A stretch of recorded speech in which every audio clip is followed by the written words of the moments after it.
Wahyu pasal 13. Binatang yang keluar dari laut. Naga itu berdiri di tepi laut. Kemudian aku melihat seekor binatang buas keluar dari dalam laut, memiliki 10 tanduk dan 7 kepala. Pada setiap tanduknya terdapat sebuah mahkota, dan pada setiap kepalanya tertulis nama-nama hinaan. Binatang buas yang aku lihat itu mirip dengan macan tutul. Kakinya seperti kaki beruang, dan mulutnya seperti mulut singa. Naga itu memberi binatang buas itu kekuatan, tahta, dan kuasa yang besar. Aku melihat satu dari kepala-kepalanya seperti terkena luka yang dapat mengakibatkan kematian. Tetapi luka itu menjadi sembuh. Seluruh dunia kagum dan mengikuti binatang buas itu. Dan mereka menyembah naga itu karena sudah memberikan kekuatannya kepada binatang buas itu. Dan mereka menyembah binatang buas itu dengan berkata, "Siapakah yang seperti binatang buas ini, dan siapakah yang dapat berperang melawan dia?" Dan kepadanya diberikan sebuah mulut yang berkata-kata sombong dan menghujat, dan kuasa untuk melakukannya selama 42 bulan. Dia membuka mulutnya dalam hujatan melawan Allah untuk menghujat namanya dan kemahnya dan mereka yang tinggal di surga. Dia juga diperbolehkan untuk memerangi orang-orang kudus dan mengalahkan mereka.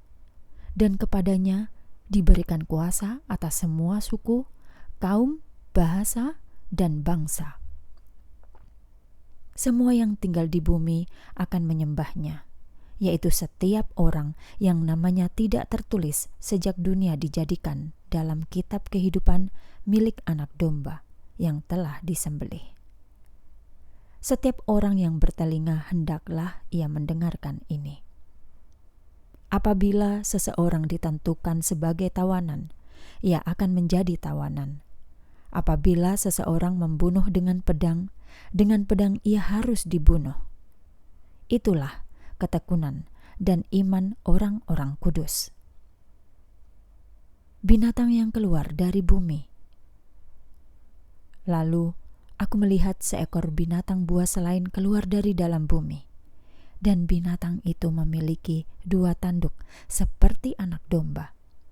Tetapi ia berbicara seperti seekor naga. Dia menjalankan semua kuasa binatang buas yang pertama itu di hadapannya, dan membuat bumi dan mereka yang tinggal di dalamnya menyembah binatang buas pertama, yang luka parahnya telah disembuhkan. Ia melakukan tanda-tanda ajaib yang besar, bahkan menurunkan api dari langit ke bumi di hadapan orang-orang. Dan ia menyesatkan orang-orang yang tinggal di bumi dengan tanda-tanda ajaib yang diizinkan baginya untuk dilakukan di hadapan binatang buas yang pertama. Ia mengatakan kepada mereka yang tinggal di bumi untuk membuat patung binatang buas yang pertama, yang terluka oleh pedang, tetapi tetap hidup itu. Ia diizinkan untuk memberikan napas kepada patung binatang buas itu sehingga patung binatang buas itu bisa berbicara dan menyebabkan orang-orang yang tidak menyembah patung itu dibunuh. Dan ia menyebabkan semua orang, kecil atau besar, kaya atau miskin, budak atau orang merdeka, diberi 1 tanda pada tangan kanan atau dahinya, supaya tidak ada seorang pun dapat membeli atau menjual kecuali ia memiliki tanda itu, yaitu nama binatang buas itu atau bilangan namanya. Hal ini membutuhkan hikmat.